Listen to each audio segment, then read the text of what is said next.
Assalamualaikum warahmatullahi wabarakatuh. Perkenalkan, kami dari kelompok 6 yang beranggotakan 3 orang. Saya sendiri bernama Endang Surani Amir. Perkenalkan, nama saya Ayu. Perkenalkan, nama saya Natasha. Baik, pada kesempatan kali ini kita akan membahas tentang antibiotik. Antibiotik adalah segolong senyawa baik, alami maupun sintetik, yang mempunyai efek menekan atau menghentikan suatu proses biokimia di dalam organisme, khususnya dalam proses infeksi pada bakteri.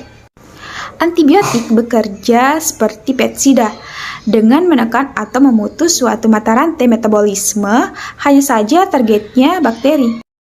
Selanjutnya yaitu fungsi dari antibiotik. Antibiotik digunakan terutama untuk pengobatan. Antibiotik yang digunakan untuk pengobatan antara lain penisilin, golongan aminoglikosida, tetrasilin, golongan makrolida, dan fungistatika. Selanjutnya yaitu antibiotik pemicu pertumbuhan. Beberapa penelitian menunjukkan bahwa antibiotik tertentu, misalnya klortetrasilin, oksitetrasilin, dan penisilin, bila dicampurkan dalam ransum akan memacu pertumbuhan dan hewan-hewan muda. Hal ini berkaitan dengan mekanisme kerja antibiotik sebagai berikut. Antibiotik dapat secara tidak langsung mempengaruhi pertumbuhan mikroorganisme yang merusak zat-zat makanan. Sementara mikroorganisme tersebut mampu membentuk zat-zat esensial bagi ternak, misalnya beberapa asam amino. Antibiotik juga dapat menghalangi pertumbuhan mikroorganisme yang memproduksi amonia dalam jumlah banyak, misalnya trimetilamin, suatu amonia yang merupakan racun untuk menghalangi laju pertumbuhan unggas. Antibiotik dapat mempertinggi penyerapan dan berbagai zat makanan seperti Ca, P, dan Mg. Sebagai akibat dari mekanisme perbaikan penyerapan beberapa zat makanan tersebut, antibiotik dapat menghemat beberapa zat makanan.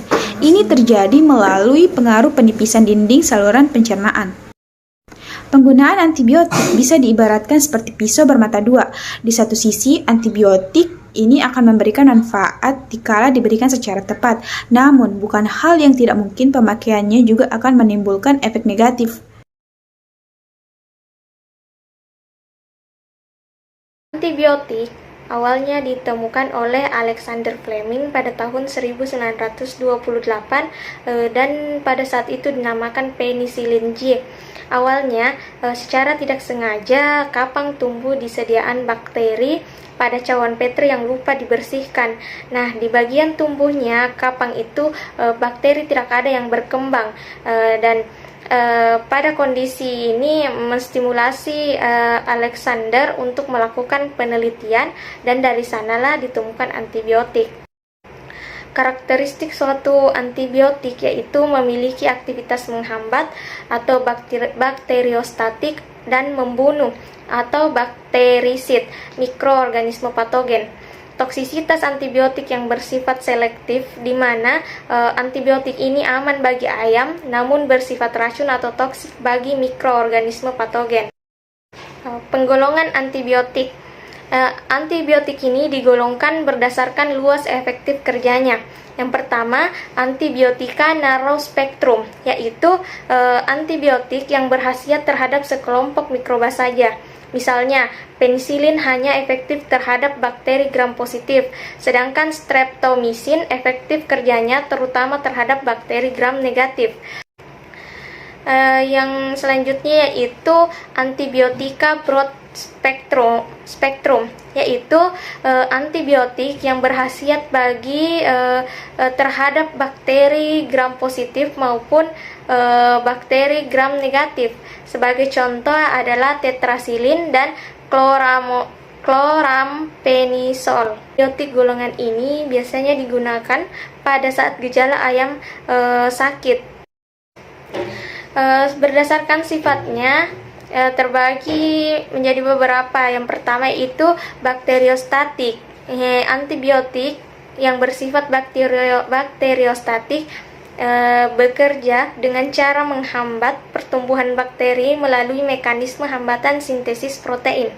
Pemberian antibiotik ini akan menekan konsentrasi atau jumlah bakteri yang menginfeksi sehingga berada di bawah batas konsentrasi untuk menimbulkan gejala klinis.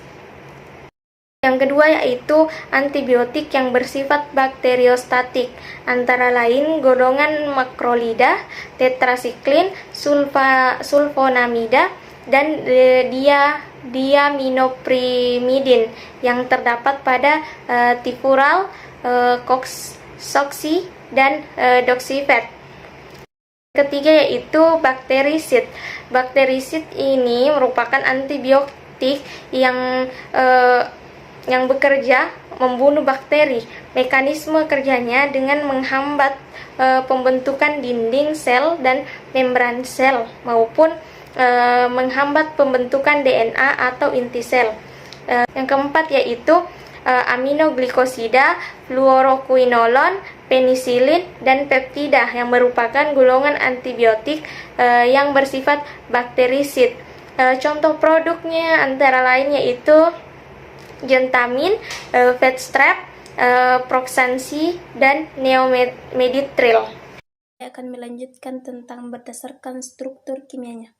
Berdasarkan struktur kimianya, antibiotik dapat dibedakan menjadi 8 golongan, yaitu penisilin, aminoglikosida, fluoroquinolon, peptida, makrolida, tetrasiklin, sulfonamida, dan diaminopyrimidin.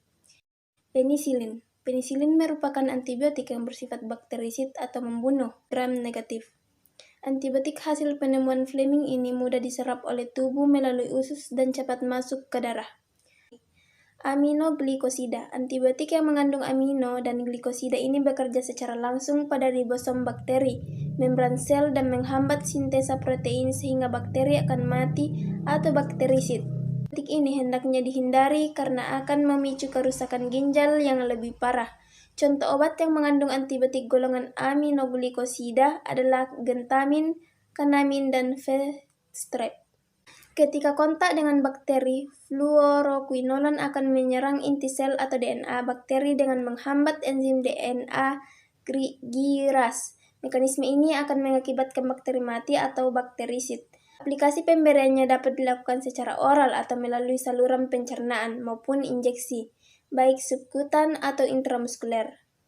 Agar obat bekerja optimal, hindari adanya mineral atau logam seperti kalsium duples, magnesium duples, dan Al3+ dalam air minum yang digunakan untuk melarutkan obat karena bisa menurunkan penyerapan obat di seluruh pencernaan.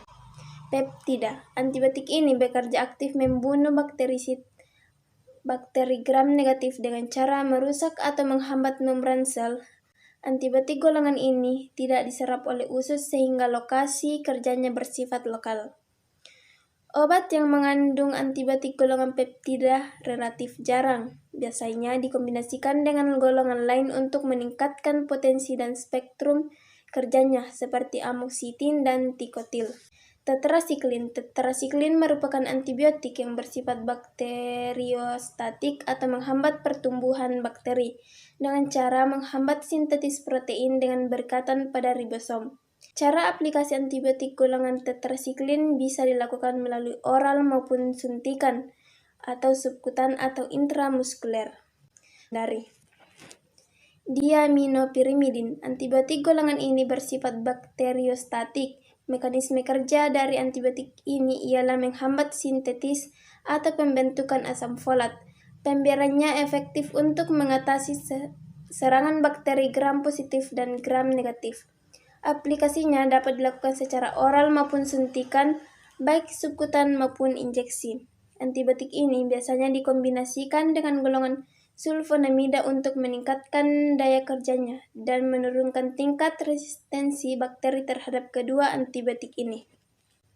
Syarat kombinasi antibiotik ini haruslah dapat tercampur secara fisik, kimia, dan farmakologi.